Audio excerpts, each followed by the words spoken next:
Hey guys, welcome back to Uncut Hawaii, where we talk with Hawaii's most interesting and innovative creators, entrepreneurs, and changemakers. I'm Andrew. And I'm Kobe, and welcome to our new recording studio at Central Pacific Bank.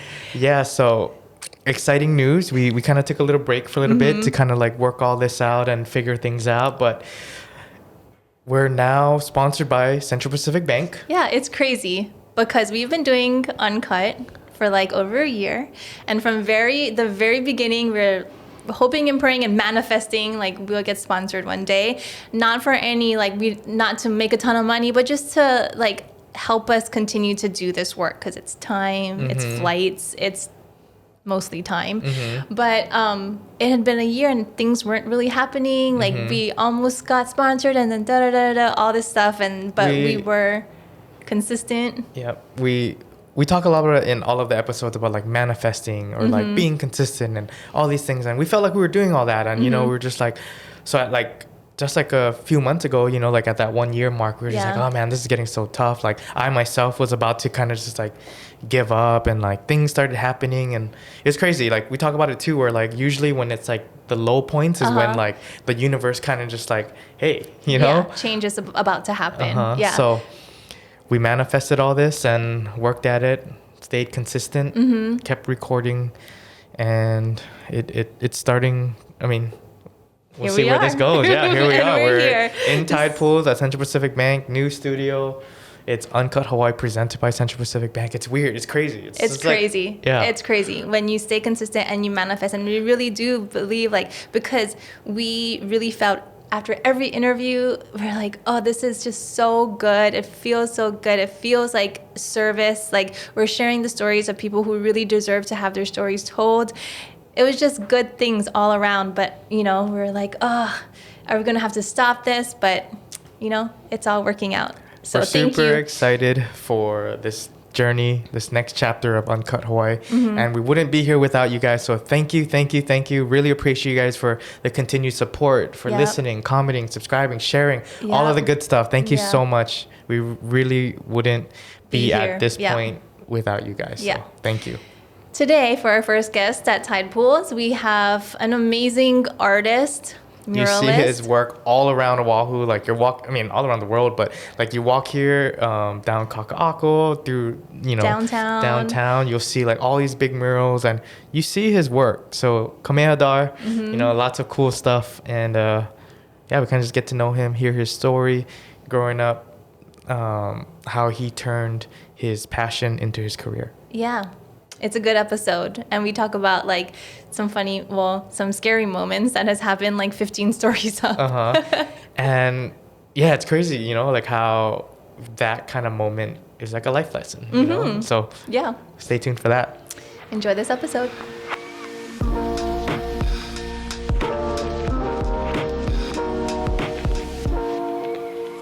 Kamea, thanks for joining us today. Thanks for having me. Yeah. Our first guest in our new space at Central Pacific Bank. That's nice. Yeah, you've been here before. Yeah, I have art all over this building. I have art in the garage. It's a big picture of my daughter. With a cat? With a shocker cat. Yeah. And then they have what's called the friendship floor. It's like have you guys been there? There's like games and stuff. Well, it's like their rooms, communal space for all their employees. So they have like places to eat, like a kitchen and lounges, but they also have desks. So you can come if you work remotely, and you can come in for the day and work there. And then there's paintings in all the rooms. So the rooms are like themed. They're like conference rooms like this. And then there's like the room that's like courage and inspiration and collaboration. There's like nice. And you have like a different piece in each one, right? Yeah, so they're all portraits, and they all have to do with the theme of the space. Well, you can't go far in Honolulu without seeing your art somewhere. Yeah. I was like driving through. I was like, oh, there's Kamea's art. Oh, yeah, there's Kamea's art. Yeah, I always feel like I'm always worried I'm gonna oversaturate like this like area, and so I've asked some of my like pretty well-known, world-renowned artist friends, and they're like, if you have that problem, you're okay. Like that's a good problem to have. So like just keep going. But it's also different. It's not like you're painting the same, you know, like some artists will only paint like a certain kind of thing. Right. Yeah, the idea is that every artist should grow. So and we kind of see that throughout your pieces because each mural, I mean, we can kind of take it back. You know, you started on traditional canvas, portraiture, and all that kind of stuff, and then eventually evolved to this big murals. You know, I've been on you with your first big wall. You know, that huge one in What Idea. was that first big one? it was a 15-story mural on a low-income housing or affordable income Kamea's housing. scared of heights too. Yeah. That was one of my questions for you. It's like you're way up there on like the That shaky was, thing. It was terrifying. Yeah. You get more used to it, I guess. But like I didn't start off wanting to be a muralist. I started off wanting to be an artist. So I never thought about painting murals. I grew up painting on canvas, and when I was in high school, I took classes at the University of Hawai'i, proper, sitting there with a model. And When you're in high school, you're doing that? yeah. My mom was like very involved in everything that we did, and she always encouraged us. So whenever my brother and I is what I'm talking about, but so whenever she saw that we had any interest in anything, she would kind of always. I would say as a kid, I always felt like she took it too far. But, like if you even mention anything, then like the next thing you know, something would like happen. So Nice. That's so Yeah. awesome. Were there? So I know she pushed you in this art thing, but were there other hobbies of yours? When you were younger? Yeah. So that you want to hear about like not typical stories of mine, because everyone always asks about my art. Yeah, right, yeah. as a So what kid. were some of the hobbies growing up? Like obviously I grew up loving, local boy. I like to surf. So my mom's close friend was this guy Roger, who is now retired, but he was one of the heads at the University of Hawaii Oceanic Department, I think it's called, or maybe it has a more technical term. He actually, I think, trained or worked with Pat Caldwell, who's a famous surf forecaster. Nice. And so she got me a job there when I was 15, I think. And I was really excited. Oh, yeah, surf forecasting, surfing, surf industry. And it was all math. It sucked. It was like all office, like computer, and it was like old school computers. Yeah. So it was just numbers on Yeah, the screen. yeah. It was Like like green I numbers. worked, I don't want to say DOS or whatever, but like just like really old school. Like, am I allowed to swear? Yeah. No? Yeah. Oh, okay. Yeah, real old school shit. It's like so.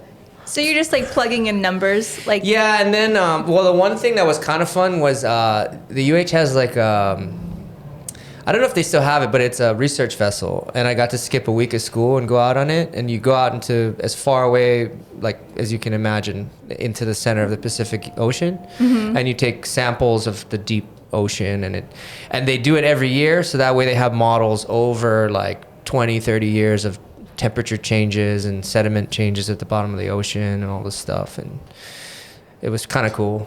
Nice. Yeah. So you Oh, did that's very this. cool. You went into this whole thing thinking, "Oh, I'm gonna surf." Yeah, exactly. And it had nothing to do with surfing. So, Nice. so that lasted not too long.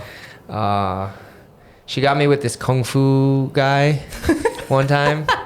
And I was like, oh, martial arts. But then he's like, no, you're going to have to learn like breathing techniques and like, I don't know if you call it qigong or whatever, he's like, this is, because he was like a proper like martial artist, like a lifelong.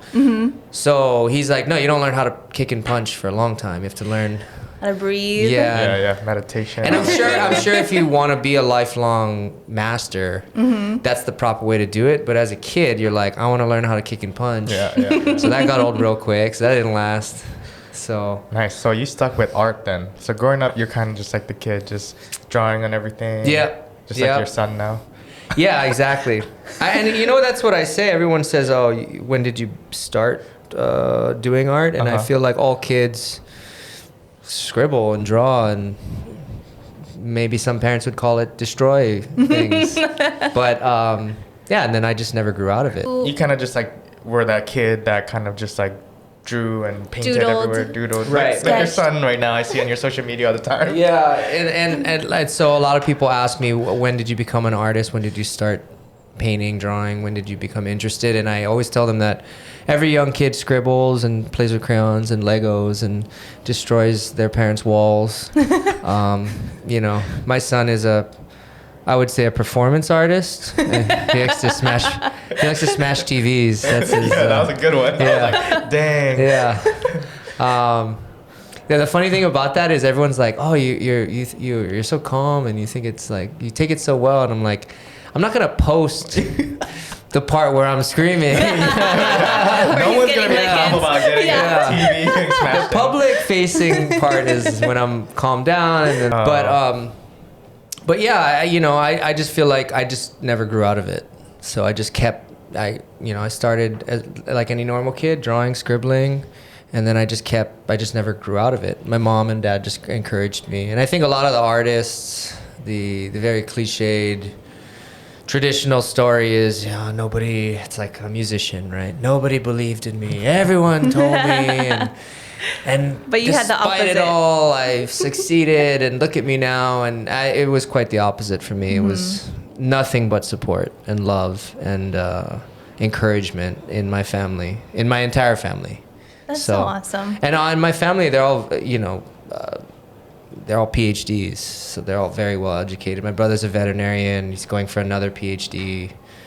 And I can't even describe. It's like, because it's so not the side of my brain that I use. But they all call me the dumb artist because I went to college, but I didn't get a PhD or anything postgraduate studies. Well, like when you were a kid, so I have kids, they're like 8 and 10 now, but they're at the stage where they're like, I want to be an artist. Yeah. And so when you were a kid and saying that, were they actually saying like, yeah, you should be an artist because they're all have these like big jobs and degrees and letters after their name? I get this question a lot from parents, and I feel like it's an interesting one because they're always asking me how to balance that fine line of, I don't want to be Michael Jackson's dad, but I do want to encourage my kids. So like, I don't want to ruin their life. Because you see all these sports documentaries about like Tiger Woods' dad. Super intense. And yeah, these people are champions, but there's also, I'm sure, a lot of stories that you don't hear of where the kid burned out and you just never heard of them. And like, is it worth ruining your kid's life? Yeah. Right? And their childhood. These are obviously incredibly extreme situations, and I don't think anyone who's asking me is anywhere near that extreme. But they're always trying to figure out like, how much did your parents kind of encourage you? How much did they like force you to do stuff? And well, so I think when I think of art, I think it's like not super linear. Like if you're becoming a doctor, like there's a super like you do this and you do that and you do this. But like with artists, it's like art seems like something that I know, like once you get into it, there's like all these different kinds of, I don't know, things avenues, that you can, right? Yeah, so I guess that's kind of the beauty of it, is it's this very organic, there's so many different art forms. But I think a big thing that my parents said was that you should follow your passions, but that doesn't necessarily mean that's what you're going to do for work. So that's a good one. They always made it very separate. Like it could be the same thing, and that is cool. But if art is your passion and something you're talented in doing, it doesn't necessarily mean you have to do that for work. And in some ways, in the art field, in the creative field, sometimes it can be a negative because then you have sponsors, you have clients, you have money to deal with, and it's going to affect the creative process. So they said you could very much be an amazing artist and do that on the side and then have a nice job with health insurance and all that kind of, that nice steady income that I definitely do not have right now. So at what point in your life were you like, I think I can do both, or I can do art as both my passion and my career? Yeah, so the interesting part is that my parents always put me in art classes and encouraged me. And when I was a kid, my mom drove me up Tantalus every morning at 8 a.m. to do this art class at this woman's house who tutored me. And they were like, all the parents are like, that asked me the same questions about my childhood. They're like, oh, you must have loved it. And I was like, no, all I wanted to do was surf and hang out with my friends. It wasn't like fun. It was like, when you get older and you go into baseball practice and maybe you just want to chill out, right? So, Yeah. It wasn't something that I always had a skill and a knack for it, and I did love it. But as a kid, you just want to be a kid. Yeah. And but when it came time to pick a major in college, I studied art just because it was kind of a no-brainer. And then when I graduated, I found that without my parents or without myself in some kind of structure like school, I didn't paint. It was like I kind of remember having this moment where I was like, oh, I haven't painted in like 3 years. Oh, wow. And it was something that I did almost daily my whole life until I was 21 and graduated college. And I was like, well, man, without someone kind of giving me a deadline or art class on Saturday or my professor saying that my senior thesis is coming up and I have to create a body of work.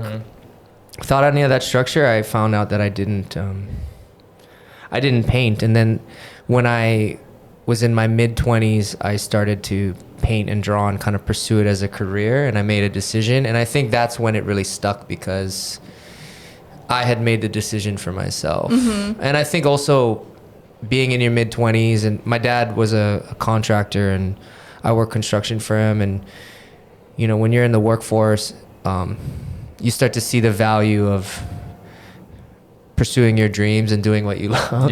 So then I was like, okay, I've been digging trenches for my dad, and that kind of was rough. So maybe being a painter would be kind of awesome in comparison. But then because I was motivated, then it really...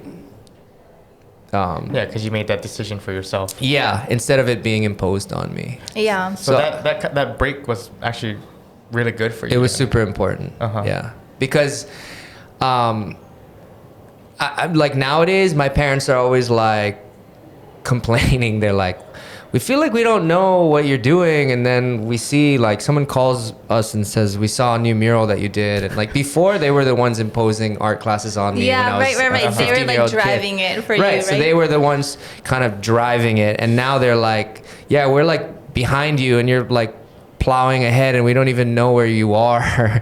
And they're like, amazing, though. Yeah, it's they cool. Must be so they're proud very, of you. they're very, very proud. Yeah. But yeah, they'll call me and I'll be like, oh, I'm in some other right now. some other place, some other country. Yeah, and they're like, some oh, other we didn't building. even know. Yeah. So no, they're very, very proud. Nice. So we had Jasper on, and he kind of talked about like the birth and like the idea, like where powwow came from. So I mean, I know you have ties with him because you went to high school with him, and right? So how did that whole relationship start, and what part of your career did like this whole mural festival thing came? Were you painting murals before that? Like No, I was not. I had never painted a mural in my life before we started powwow, and actually. Let's go paint a bunch of walls in Kaka'ako, but I've never done it before. Yeah, that's so the first powwow was in Hong Kong. Jasper did it. Then we did one in Fresh Cafe, and it started off as a canvas like project where we all collaborated on these large scale canvases. And then it just so happened that the guys started jamming on one night on the wall outside and spray painting, and so the mural that first year in 2011 was not planned. It was this unplanned, spontaneous thing that kind of sparked an idea like, hey, maybe we should do more walls, because a lot of the guys we flew in were graffiti artists, and they painted illegally on walls, where Jasper and I didn't. That back then, were murals a thing, or was it more like just graffiti? Not in Hawaii, I don't think. Like, there wasn't like a big thing here. Yeah, I mean, obviously, there's a long history. Like, if you look at like Diego Rivera and all these, the Mexican muralists, and you see murals in cities. I guess like Wyland was like the only one that I was like. So it's like any art form. It goes through like phases, but the recent resurgence of murals is kind of the broadly used term of street art. It's kind of what some people call this new wave, but it's not. But when people say like, oh, murals didn't exist before street art, right. That's a farce. It's not true. Yep. Murals definitely existed for many, many years, and even some graffiti artists claim that we are carrying the torch of like cavemen when we scribbled on walls. Yeah. Right. I don't know. That's a little bit of a stretch for me, but okay. I mean, why not? Yeah. I mean, I've seen cave drawings in like France, and they'll have like they'll put mud in their mouth and they mix it with ash or something and they spit over their hand, so their hand, it makes a like the hand, cool. Then it goes around the hand, and then they remove their hand, and so you see this like handprint of like this guy that like a caveman that lived like I forget how many years ago, thousands of years ago, and you're like, okay, well that's definitely a signature. Yeah. So when you're kind of like signing something, that to me is more than just scribbles. They're drawing woolly mammoths and hunts, and they're telling stories essentially. they're telling stories, exactly. Yeah. So yeah, it's an art form for sure. That and whether or not that directly translated to what we're doing now, I don't know, but yeah, so that first wall was spontaneous, and then so the next year was kind of like, okay, how do we go into this community and paint more, right? Yeah, so we just started to ask for walls. We got connected with a person named Christian O'Connor, who was handed the keys to Kaka'ako by Kamea Schools, one of the big landowners. And I don't know the back end of it, but to me the feeling that I got was like he got handed like this forgotten part of Honolulu, and they're like, okay, do something with it, because nobody cared, Before the murals and all of that kind of came through Kaka'ako, it was like a very industrial area. This is before the condos and before salt. Everything. Yeah, this is like... Yeah, when we first started Powwow, there were like pros and cons to it, but we used to push lifts and scaffolding in the middle of the road on Queen Street in the middle of the night, and like there were no cops, there were no nothing.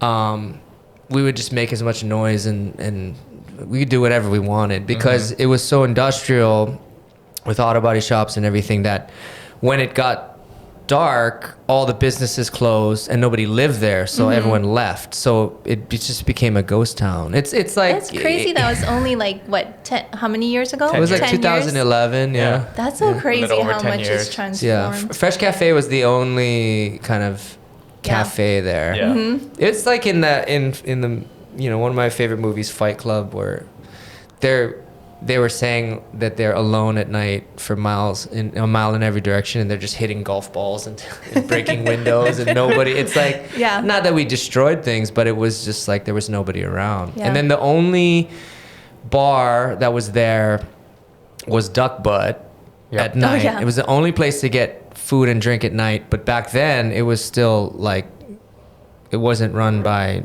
my now friend Jin. It was run by like, so like they didn't speak English, and it was not a bar that like, it was not a hip place to go. Right. It was like this. Kaka'ako in general wasn't. Yeah, I mean when you say like forgotten town, kind of. I mean like not forgotten, but it's definitely not what it is today. Yeah, for sure. I guess back to the original question, right? Like when did you start like exploring this new art form of like murals?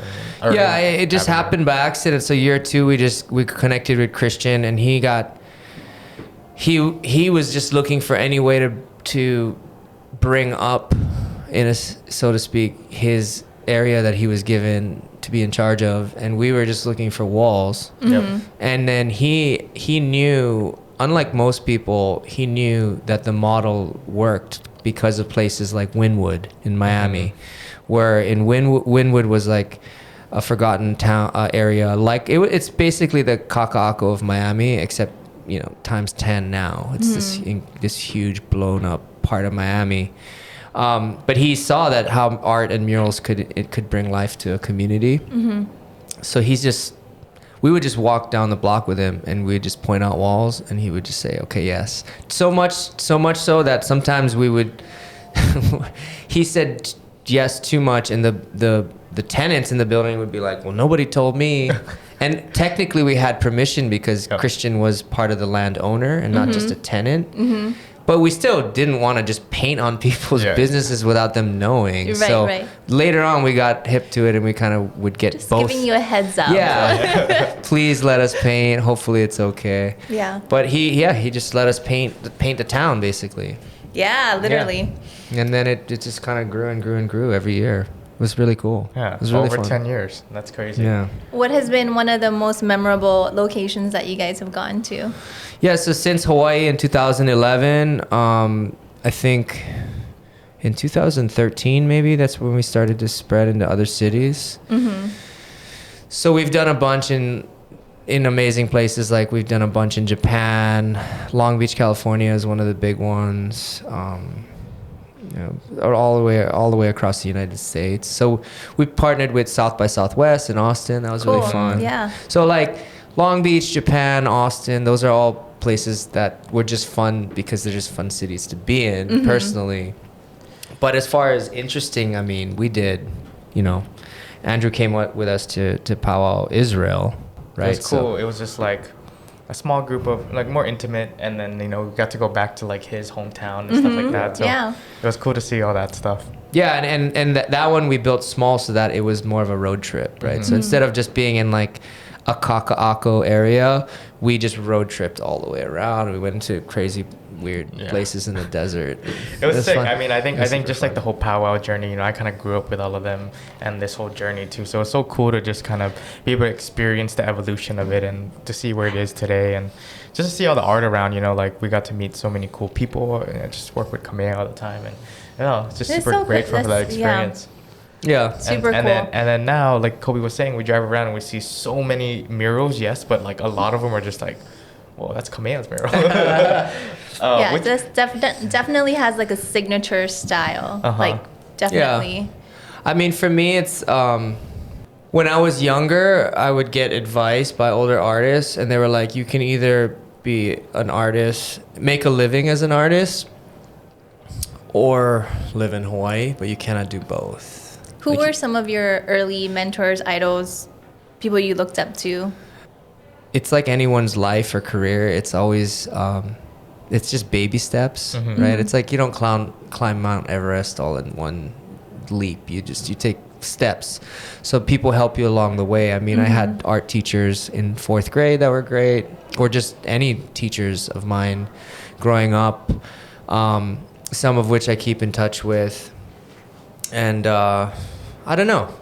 I wouldn't have just one particular person that I owe it all to. I mean, obviously my parents are a huge. Yeah. Well, so one person that I really like always talk about is my grandmother.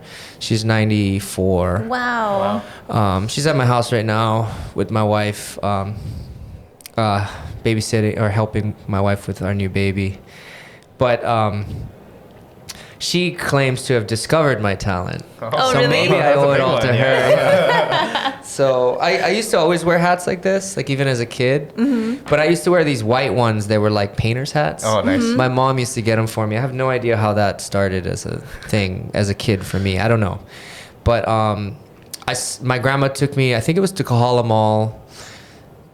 We walked around, came home, and I told her I wanted this hat that I saw. And she's like, well, which store? Why didn't you tell me when we were there? And I don't know, I was like 4. I didn't.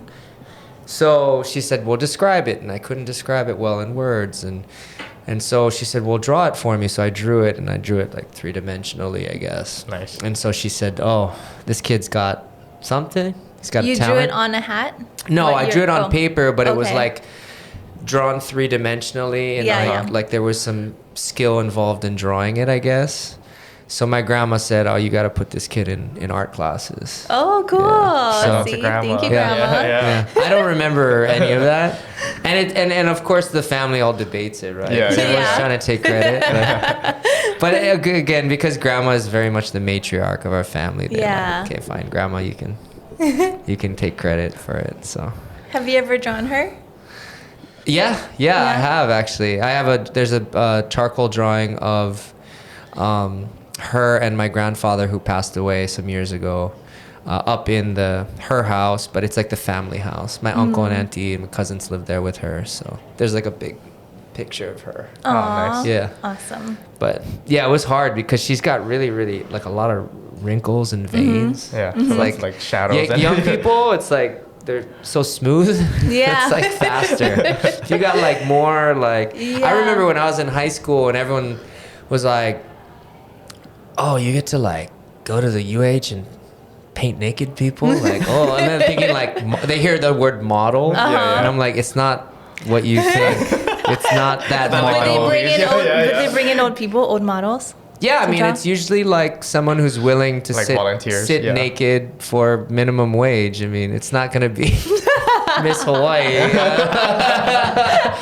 But honestly, as an artist, people with scars, wrinkles, bigger people, they're just more interesting to paint. Yeah. Right? So once you start drawing them or painting them, you don't look at it. Obviously, you look at it as a whole at first, but then you start focusing on parts of them, and then you just focus in on those parts, and those parts can be a lot more interesting than someone who's traditionally thought of as beautiful or perfect, right? Yeah. There's more information there sometimes. Yeah. So, and then like one of the, like some of the most interesting people I've painted in that setting, like they would be like some weird eccentric guy. Like in college, we had this one model, and he was this total crazy old man, but he was able to hold poses like holding his arms up, but he could sit there for like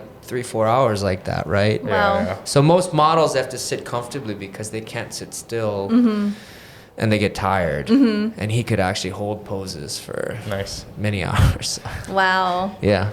Yeah, people don't really think about that. He had to sit there for a while. Yeah, so if you look at like, I get asked that because people are like, when you paint, you know, most of my work deals in the human form, portraiture. So they say, oh, I've been asked by models like, wait, so do I have to like sit up on the lift with you for like a month? And I'm like, no, we'll just take some photos, 1 hour, and then I'll use one of the photos, or I'll make a collage of one that I like your face and one that I like your hands. But in olden times, they didn't have cameras. So when you see paintings of the royalty, They would actually sit there. they were sitting there posing for the artist. So a lot of them, they're not smiling. That's why they're not smiling. Yeah, because they can't So hold over a it. smile for Yeah. like days and days Right. and days, right? So it's this very serious, kind of somber. Tell us about pose. some of the projects you painted around town, and like any memorable ones or like special ones that to you. Yeah, there's a bunch. The mural I did of President Obama, it's on Ward Avenue, corner of Ward and Kapiolani by the Blaisdell. That one was really memorable because my wife was 9 months pregnant with our first daughter, who's now 6. And so the background has a speech that he gave in 2008 about racial equality. So that mural was painted when he was on his way out. He was at the end of his second term. So it was not anything to do with vote for this guy or any kind of political messaging. It was more about him being from Hawaii and biracial, and the piece is called Hapa because it's about him being Hapa, and a lot of us here, including myself, are Hapa. So the speech in the background is about racial equality. We painted it up, and then he was going to be painted over it. It was going to be kind of legible, but mostly like a texture. Wait, the words were going to get painted over? Yeah, so if you speech look part? at the piece now, you can still see through his chest and behind him some of the wording, but it's not 100% legible, every word in every line. Yeah. Right, okay. But when I first painted it, it was all there because I hadn't painted him yet. And I remember I was up there on a ladder at the top. So there's like a little visor, like a ledge, and I had the ladder on top of that, and I was on top of that. My phone was buzzing in my pocket. I didn't answer it. Yeah. And then an hour later, I called my wife back. It was her, and she gave me an earful. I was like, is everything okay? Yeah, everything's fine, but you got to answer your fucking fun. When I call, I'm pregnant, blah, blah, blah. And it was like I think our due date wasn't for another 2-3 weeks. So I was like, we got 2-3 weeks. And she's like, you never know. And blah, blah, blah. And I was like, okay. I was like, you know, it's hard to argue with a pregnant woman. But I was like, if you saw where I was, I'm like kind of up high and I could fall down, and I got brushes and sprays, and I'm like, you know, I'm not in like, I'm kind of in a cumbersome predicament. Like, we need to get you some AirPods or something. Yeah. So, I mean, if I could get like I don't know, like an earpiece and just click in, that would be good. But I said, okay, fine. The next day, same exact thing happened. Phone rang, but this time I answered it. She's like, where are you? And I was like, where do you think I am? I'm in the same place. She's like, all right, coming to pick you up. It's happening. And then I was like, what? And she's like, yeah, the baby's coming 3 weeks early. Holy crap. So went to the hospital, covered in paint. Like, you know. I remember that. Were you there that day? Were you there? Yeah. Really? I think I was filming. Yeah. And then, had my baby. And I called the owner, I remember, and he was like, I was like, you know, I'm not gonna be able to paint the next few days. He's like, oh, is everything okay? I go, well, I just had my baby. And he's like, what? He's like, you don't have to come back for like a long time. It's okay. So I took like a week off, and then I came back. Yep. And so that one is like memorable just because of that happened. But also like, it's kind of cool how the universe provides sometimes, because it's the speech got to sit out for a week. So people that walk by got to read the speech. Yeah. And then I painted him over. So it's almost like if you were someone who drove by every day, which Ward Avenue, it does happen. You got to experience like an evolution of the piece. Yeah. So I thought that was kind of cool that it happened that way. Do you know if he's seen it? I don't know. I haven't had any direct connection with him. I've had people say that he has seen it, but who knows? I don't know. There's all kinds of... It's a pretty busy intersection, though. A lot of people have seen it, so that's... Yeah, and it was online quite a bit, especially when Trump got elected. That piece got a lot of love online. Oh, okay. So I know Andrew's video got a lot of views about the making of the piece.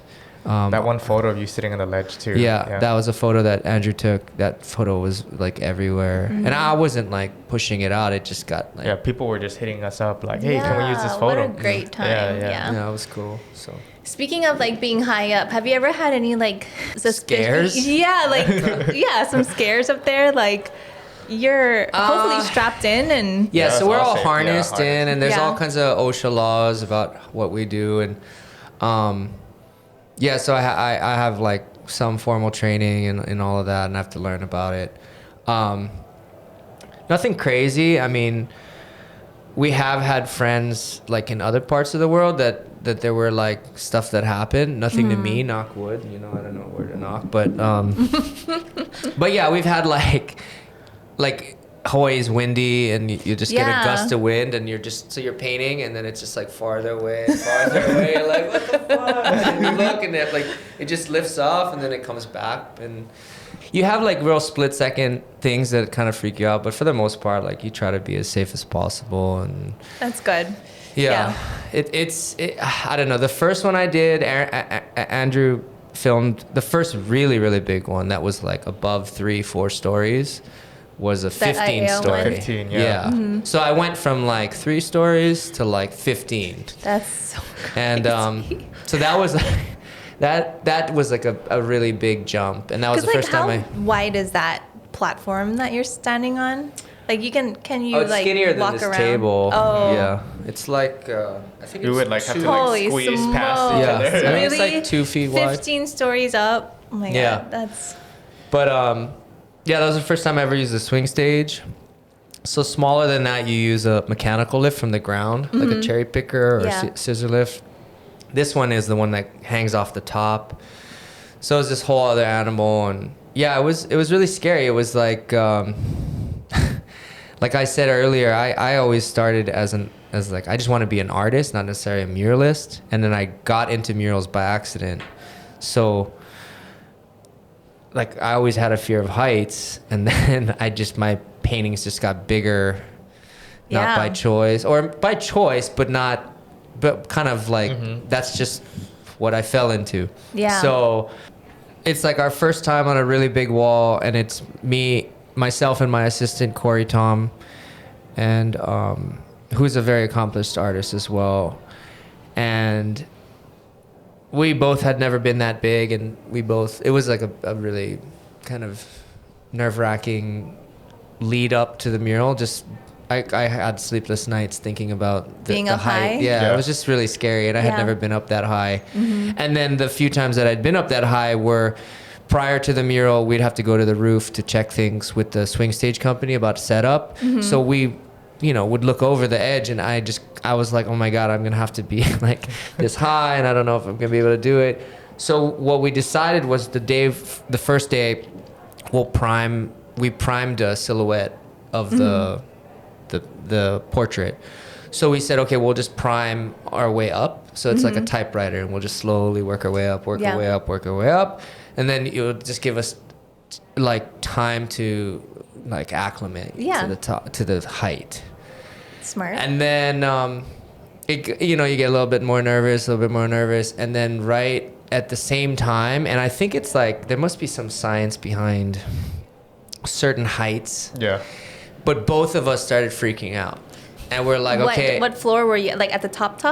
Well, so we were in the middle of this huge wall, and you can't really see because you're so close to it. So we're like, okay, well, let's just like I'm like, yeah, I'm starting to like get kind of scared, and Corey's like, yeah, me too. Like, I don't know how much higher I can go, and I was like, okay, like, well, where are we?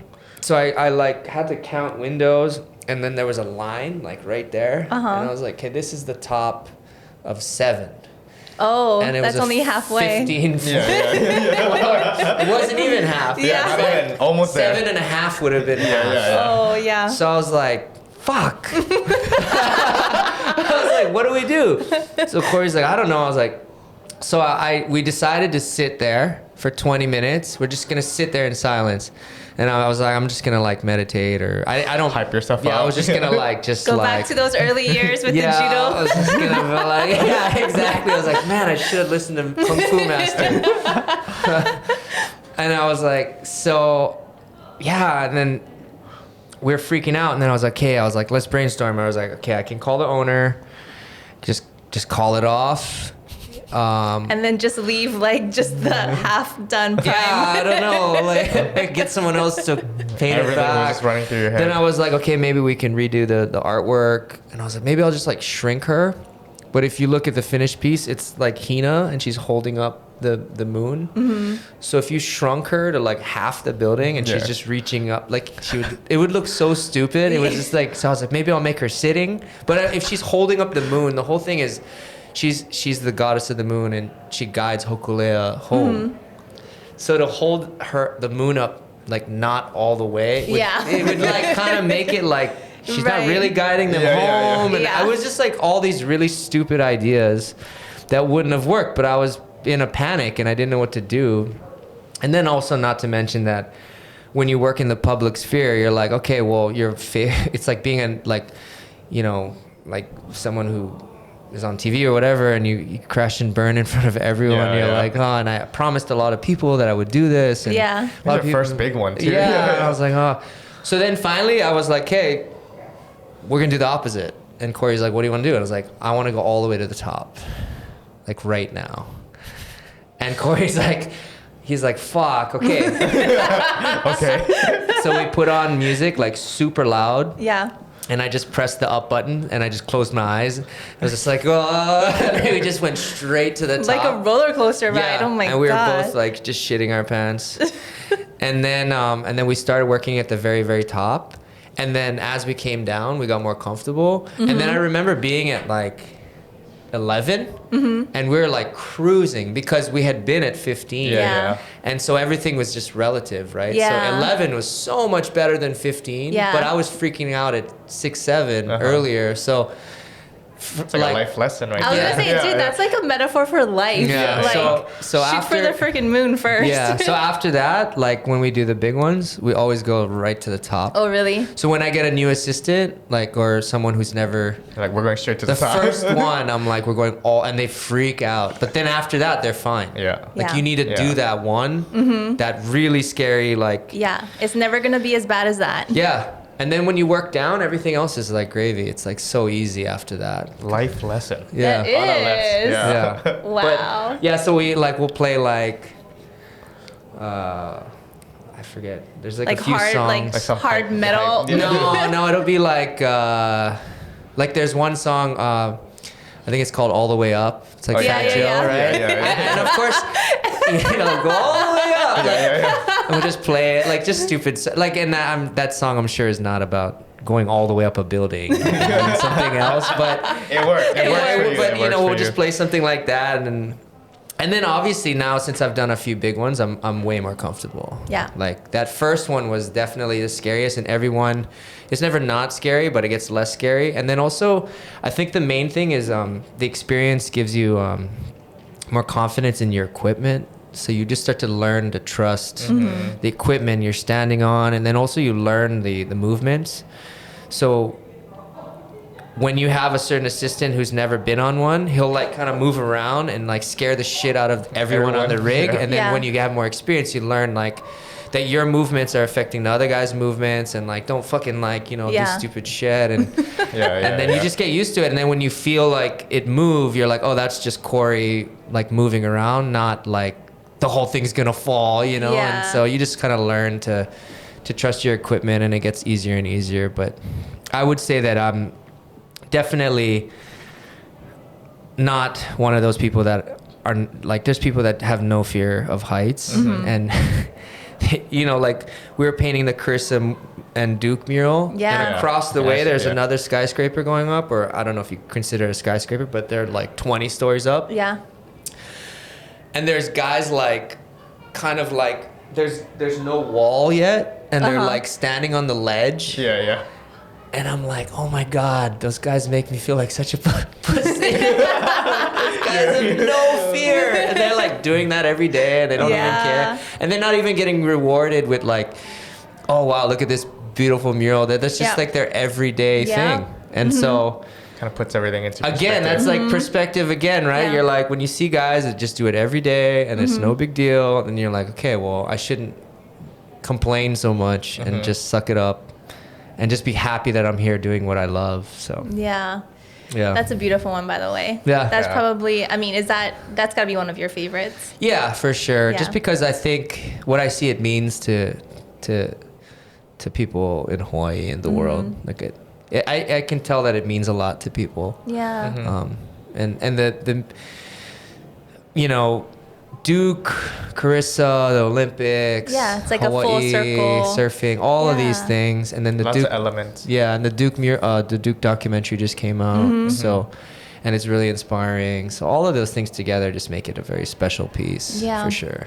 I have one more question about like your process, and we can move on. But is it weird painting? Because like when you're painting on a sheet of paper or even a canvas, and you're painting somebody's face, it's like to scale. Right. But is it weird painting like a huge, like their nostril must be like the Yeah. size of this Yeah. room? When I was on the lift with Kamea, we would see like he's like painting the eye, but it's like right here in your face. Yeah, Yeah. like just a pupil. And it's Yeah. like this Yeah. giant thing. Yeah, so I I had some people I had to take on a tour yesterday for like this TV show, and we went to the Carissa mural, and they're like, oh wow, it's really big, and then I was like, but you're far away, you're like across Yeah. the street, and then I was like, well, just for scale, like her metal, I was like, is taller than you.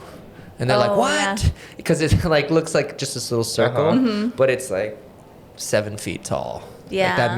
Like that one was huge. So you kind of had to like learn new skills and everything. you Oh know, yeah, yeah. The whole painting large, it takes a lot of experience and just learn. You just got to do it again and again, and just learn from guys that have done it. And because it's not, when you're painting in the studio, it's very much like this.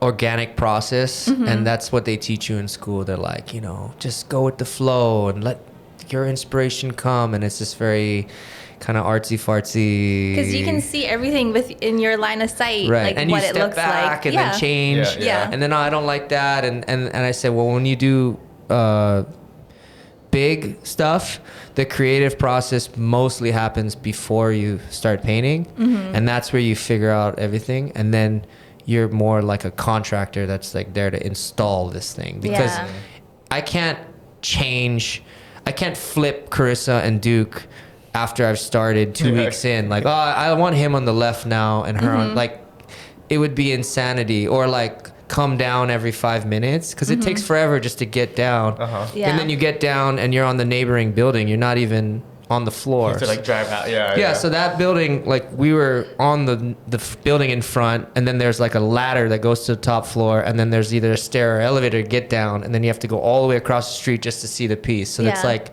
if I came down every 5 minutes, it would take me a year to paint it. Right. So you gotta, like, we come down just at lunch and at the end of the day. So you have to know what you're painting, where you're painting it. Yeah, and just execute. And just execute. And Trusting obviously the process. there's creative stuff along the way, and you make decisions, but you don't want to, you want to have a very good plan going in, for sure. Yeah. Cool. Nice. Well, you just had your third Yeah. baby? Yeah. 5 months now. Yeah. So how has that been, juggling 3 kids? Yeah. I mean, your life, I'm sure, is like not like a structured, you know, like go to work Monday through Friday, 9 to 5. Right. Yeah. I mean, any parent will tell you, like, it's like the coolest thing ever, right? And I always tell people, the three of them are the greatest things I've ever created, more than any piece of art that I could ever paint. But yeah, it's hard. Because they're how old? 6? So my daughter is 6. Her name's Nova. My son is 3. His name is Ever. And then my new baby, she's 5 months old. Her name is Bliss. Oh, cute. So yeah, it's tough. I mean, balancing 3 kids and they're young and you're especially sleep those deprived ages. and it's tough. And being sleep deprived or tired and creative is it's you can't really autopilot creative stuff. So if you're really tired, you have a bad night, then you have to find kind of busy work that day, because to paint or be creative is hard. Yeah. And I always say that that you know, babies bring prosperity. That's been my experience. So every year that I had a baby has been like the best year, like work wise. Yeah. So. But then you are also busy, and then but expected to also be creative with less and less sleep. So it's kind of so like how do this. you get in the zone when it's like? Oh man. I mean, what's your process? So when Nova was born, I got like the sides of the parking garage at Kamea schools. At Salt. Yeah. He filmed that. I would bottle feed her from midnight until like 5 a.m. And so my wife could sleep, and then I would sleep till like 11 a.m. and then like 5 hours, and then I'd go have lunch, and then I'd paint for like 5-6 hours until it got dark, and then do it again. And like, so just did what I had to do. I mean, after that, Nova was still really young, and I got the ceilings of Vintage Cave. I did the ceilings, and that was a pretty tough. You had to paint upside down? Yeah. That was a tough one. Yeah, that was crazy. But I was so sleep deprived and so tired that one morning I sat in the car, and I just couldn't go in. So I called my mom, not my dad, because my dad is like, he's trying to find solutions and like be tough and you can do it. And I'm like, I just like, I'm like, I just want to like someone to give me a hug, maybe on the phone, right? So it depends. Do I need a solution? I'll call dad. But if I just need like a verbal hug, if whatever you would consider that, then I'll call mom. So I called mom. She didn't answer. Called my brother. He didn't answer. Obviously, I called my wife first. She didn't answer because she was taking care of the baby. So then I called my mother-in-law, and then she answers the phone, and I just bursted into tears. And she's like, oh my God, is anything wrong with the baby? I'm like, no, I can't go in. I'm so tired. And she's like, yes, you can. And I was like, no, I can't do it. And she's like, you have a baby now? Like, this is it. This is what this shit is about. Like, this is parenthood. This is what it's about. Like, you can do it. Like that, and now you're lucky. She's like, now you have this reason to do it. So. Oh, that's awesome. Yeah, so I got That's off my ass and I went in there, and it was rough. But that's like the top floor. Everything else is gravy. Yeah. So, yep. Yeah, you gotta do. It's like the world doesn't just give it to you, right? It's usually when it's like you're the most tired you've ever been. That's when you're gonna have the biggest opportunity. Oh, totally. Right? And that's just how it is. So you have to just learn how to deal with those situations, and just find a way to come out on top, right? So I figured it out and I did it. But yeah, every time I have a kid, it's like that's when I'm gonna have some big project. Like, so the friendship floor, right? We're talking CPB. Yeah. Exactly like that. So I'm having coffee with Brant, right? And he's like, and I'm telling, I think the Nova story or one of those, and I'm talking about how, I tell young artists, I'm like, you don't say no, suck it up, find a way to make it work. And you got to take opportunities when they come. And I was talking all this big game. And then I left, and then he calls me and he goes, hey, we want you to do all the paintings up there. I was like, well, what's the time frame? And he's like, well, this is the time frame. And I'm like, oh, my baby's just going to be born. She's going to be like a month old. And he's like, yeah. And like, so I was going to be sleep deprived, right? Yeah. And I was like, but I did say all that shit about not letting opportunity. He goes, you did say that. I was like, let me play that back for you. Yeah, and he was like, you just told me that. I was like, all right, fine. Yes, of course, I can do it. So nice. Yeah, so Bliss, she's like, this was back November, December. Yeah, I was like taking care of baby and painting, but it was an extremely lucky opportunity because it wasn't a mural, it was canvas work. So I have a home studio. So it was like I could work, and every time baby cried or my wife needed help, it wasn't like I'm up on a wall and going all day. Pop in and out and help. So I was at home helping. So CPB really helped the first few months of Bliss's life because I could work at home, and I was very much a really big opportunity and a big project for me, but I could work at home, which is nice. That's awesome. Yeah. And now she's sleep trained, so it's just coming down the floors now. It's getting easier and easier. Right? Like, it could have happened when she was already sleep trained, but no, the universe isn't gonna work like that. It's gonna be like when she's So like you kind of touch base a little bit on it, but like what kind of advice would you give to a young artist or like a young entrepreneur or anyone young just trying to do something, Yeah, I think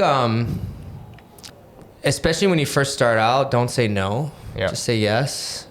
And just find ways. And then figure it out. Yeah, and then figure it out. And a lot of times, the way to get to grow is to kind of get in over your head, and then rise up to that level, right? So 15 stories was way over my head at the time, but then it became my standard. So then after that, I did 10 stories, and it's like no problem, right? So you kind of gotta push the boundaries a little bit, and then just don't say no. Say yes, find ways to make it work. And then also, when you first start, just just take pride in what you do and be as professional as possible. So I feel like I have a lot of artists that are like, well, it was like some crappy job, or it was junk pay, or it was something I wasn't interested in. And I'm like, yeah, but the more you take pride, the better a job you do, it'll lead to other jobs. So don't just half-ass anything. Like if you committed to something, then just make sure to do it and do it well. And that will lead to better opportunities in the future. So you get a lot of young artists like being picky, like right out the gate, and also just kind of I feel like there's always the Hollywood version of the world, and people, whether it's like I want to be a musician, then it's like A Star Is Born, and it's like that's not how. There's no way. Right. With anything in life, Yeah. I mean, you want a good marriage, you want to be a good dad, you want to be Yeah, it's always like because even though like we're talking about kids, and you guys are having baby, right? Yeah. Right. Expecting when? September. Okay. Are we allowed to talk about that? Yeah. Okay. It's public now. So let me tell you about the Hollywood version of having a baby, right? Everyone's like, my father-in-law is like, it was like I was like on cloud 9 and I was like on drugs and I was the greatest moment, and I'm like, then I'm in the hospital and it's the most terrifying day of my entire life, and I'm so scared of my wife and this baby, and the doctors are like whispering to each other, and you're like excited but scared, and I'm like, it's not how they told me it would be at all. It was terrifying. Not at all. I mean, like it's like, and you always hear like the UFC fighters, right? They win the belt and they're like, the greatest day of my life was when my kids were born and this day. And I'm like, greatest day of my life is like, that sounds like a fun day. Yeah. It's not a fun day. It's like a life-changing day. Yeah. But that it wasn't like sunshine and rainbows. It's like and that's the same thing with like life and these paintings. It's such a grind. Like all these projects are like a huge grind, and it's super stressful and stuff, but it's so the satisfaction kind of sinks in later, right? So it's not like this Hollywood like version of it where like a lightning bolt hits you, and I guess maybe gratification. Yeah, like I think musicians maybe get that a little bit more because they're on stage and everyone's clapping, so there's a very like distinct feeling of like performance and the audience feedback. But most, I think it's a lot longer, more drawn out process, and it's not as Hollywood as everyone says, right? Well, and how long were you doing art before you did your first mural? I mean, my whole life, and then my first mural was when I was like, 25 maybe or something like that. Yeah. Maybe later. So yeah. So even that, like just getting to that point, it was just like a grind, and going to art lessons every Saturday, and going to school. Even taking that break for a little bit too. Yeah. So I mean, I think a lot of people don't understand like the grind that happens and the hard work you have to kind of put into. Yeah, we talk about it because with social media, you get like that instant gratification a lot. And the Hollywood version. That's a good way to put it. Version. Social media version. Yeah. I think having a more realistic like view of how things work and how life is just hard work. Yeah. Right. So, because I see a lot of people talking about like always talking about how hard they work, and I'm like, I feel like I don't. I work hard, but I like it's kind of normal, like for me. That's how my mom and dad are really hard workers, so they're just like, like life is work, life is hard work, and just like don't be shocked when it's hard work. That's normal. It should be normal. But if you do something that you love, then it won't feel like work. Yeah, for sure. So you were able to do it. Do art or do your passion as your work. That's awesome. What's some exciting projects coming up? What's next? I'm painting a mural in Hilo. Oh, cool. Of Auntie Edith. Oh, they just made a quarter. The quarter. Yeah. So where is that going to be? UH Hilo. Okay. There's a building named after her, and the U.S. Mint is gonna have a celebration on May 6th. So I'm painting a mural of her like leading up to that in the sick. in the coming weeks. That's gonna be cool. And then actually I just walked here from Fort Street, and I've been talking to some people over there about possibly doing some projects on Fort Street Mall, the pedestrian mall there. Oh, and nice. Trying to do some kind of like projects there with art installations and just trying to revive that area, because that area can get a little seedy at night. And and I just think it's Chinatown is so historic, and there's so many beautiful buildings there, and it just kind of, when the night falls, it just, there's a few bars, but other than that, it's like not as much life as it could be. So just seeing the potential in places like that. It's the same thing like Kaka'ako, right? Yeah, no, that's gonna be sick. You just like Kaka'ako, just finding those places and kind of just like reviving it, right? Bringing life into it. Yeah, and with art. Yeah, and I've done a lot of the projects I've done kind of are less and less in the public eye. So like I'll go and teach art to my daughter's first grade class. Oh, so cute. Yeah, just like fun stuff like that. Yeah. And I've we'll do like a daddy daycare where each dad gets a day, and then he's in charge of lunch, but then also a project. So like we'll go like hike Manoa Falls one day, and then obviously my day it's like an art class with all the kids. That's sick. Yeah. How many kids? Cute. So it's like, but it's also an excuse for the dads to get together and drink beers. But we'll do like a week during Christmas break. Oh, sick. Yeah, that's fun. This summer maybe. So we did it Christmas break, and then summer is longer actually. So we'll see.